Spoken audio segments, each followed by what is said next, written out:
নমস্কার, রূপাস রসোই ঘর থেকে সবাইকে স্বাগত জানাই। আশা করি সবাই ভালো আছেন। আজকে আমি আবার একটি নতুন রেসিপি নিয়ে চলে এসেছি। আজকে আমি বানাচ্ছি পোস্ত বাটা আর কুমড়োর বিচি বাটা দিয়ে ঝিঙে আলুর তরকারি। চলুন তাহলে দেখুন। ঝিঙেটা আমি 400 গ্রামের মতো ঝিঙে নিয়েছি, এরকম বড় পিস করে কেটে নিয়েছি ঝিঙেগুলো। এবার নিয়েছি 3টে আলু সেদ্ধ করে, নুন দিয়ে সেদ্ধ করে আলুটাকে রেডি করেছি। এবার আমি একটা মশলা তৈরি করব। একটা প্যান বসিয়ে প্যানের মধ্যে 3টে শুকনো লঙ্কা, 5-6টা কাঁচা লঙ্কা একটু টেলে নেব। সাথে আমি পোস্তটাও একবারে টেলে নেব। এরকম করে মশলাটা টেলে বেটে ব্যবহার করলে খুব সুন্দর টেস্ট হয় আর খুব সুন্দর গন্ধও হয়। এবার আমি সুন্দর করে পোস্তটাকে খুব টেলে নিয়ে হয়ে গেছে আমার পোস্তটা টালা। এবার আমি এটাকে নেব, ঢেলে দিচ্ছি। এবার বেটে নেব। এটাকে এখন নিয়ে নিলাম আমি 1 মুঠের মতো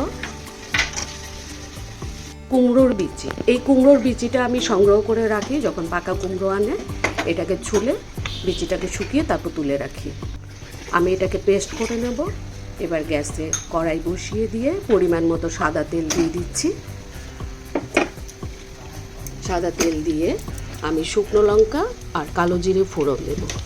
আপনারা যারা আমার রান্না দেখছেন তাদের সবাইকে অসংখ্য ধন্যবাদ, আর যারা নতুন দেখছেন তাদেরকেও অনেক অনেক ধন্যবাদ। এবার আমি লঙ্কাটাকে একটু ভেজে কালো জিরে ফোড়ন দিয়ে দেব। পরিমাণ মতো কালো জিরে ফোড়ন দিয়ে দেব। এটা সম্পূর্ণ একটা নিরামিষ রেসিপি। অনেকে পোস্ত ঝিঙে দিয়ে পোস্ত বানিয়ে খান, আমার মতে ঠিক এভাবে বানিয়ে একবার খেয়ে দেখুন, দুর্দান্ত হয়। এবার ঝিঙেটাকে দিয়ে নাড়াচাড়া করব। প্রথমে নুন দেব না, নুন দিলে জলটা বেরিয়ে যাবে। এখানে একটু প্রথমে নাড়াচাড়া করে একটু ভেজে নেব। এবার আমি পরিমাণ মতো নুন দিয়ে দিচ্ছি। নুন দিয়ে সুন্দর করে নাড়াচাড়া করে ঝিঙের সাথে মিশিয়ে একটু ঢাকা দিয়ে দেব। আপনারা যারা আমার রান্না দেখেন, আমার রান্না যদি ভালো লেগে থাকে একটা লাইক করবেন, বন্ধুদের সাথে শেয়ার করবেন। আর যারা নতুন দেখছেন তারা আমার রান্নাটা চ্যানেলটা সাবস্ক্রাইব করে আমার পাশে থাকবেন। দেখুন আমার ঝিঙ্গাটা একটু ঢেকে দিয়েছিলাম, ঢেকে তুলে দিয়েছি, প্রচুর জল বেরিয়েছে। ঝিঙ্গাটা ভাজাও হয়ে গেছে। এই ঝিঙ্গের জলের সাথে আমি আলুটাকে একবারে মিশিয়ে দিলাম। আলুটাকে আর ভাজার দরকার নেই, আলুটা যেহেতু সেদ্ধ করা আছে। আর একটু ঢাকা দিয়ে দিয়েছিলাম, দিয়ে দেখুন অনেকটা জল বেরিয়েছে, ঝিঙেতে অনেক জল বেরোয়। এবার পোস্ত, কুমড়োর বিচি বাটা আর লঙ্কাটা যেটা বেটে রেখেছিলাম সেটা ঝিঙে আলুর সাথে মিশিয়ে নাড়াচাড়া করব। বেশ কিছুক্ষণ নাড়াচাড়া করে একটু নুন লাগবে চেক করেছি, নুন আর একটু সুগার ফ্রি একটা দিয়ে দিলাম। আপনারা আপনাদের পছন্দ মতো চিনি দেবেন, আমি রান্নায় চিনি ব্যবহার করি না। এবার সুন্দর করে নাড়াচাড়া করে মিশিয়ে দিয়েছি।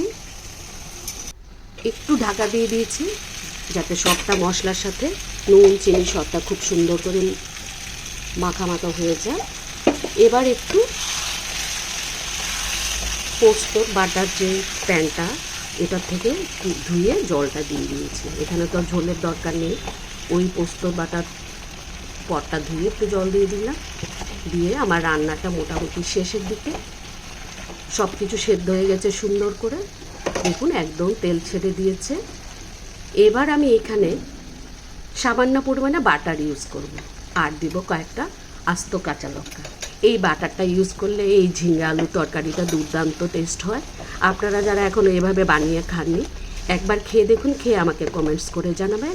আমার রান্নাটা একদম তৈরি। ঝিঙে আলু পোস্ত বাটা আর কুমড়োর বিচি বাটা দিয়ে ঝিঙে আলু তরকারি একদম রেডি। আমি নামিয়ে এবার পরিবেশন করব। আপনাদের যদি ভালো লেগে থাকে আমার সাথে থাকবেন। ধন্যবাদ সবাইকে। সবাই ভালো থাকবেন, সুস্থ থাকবেন। দেখা হচ্ছে পরবর্তী আবার নতুন কোনো রেসিপি নিয়ে। আবারও ধন্যবাদ সবাইকে।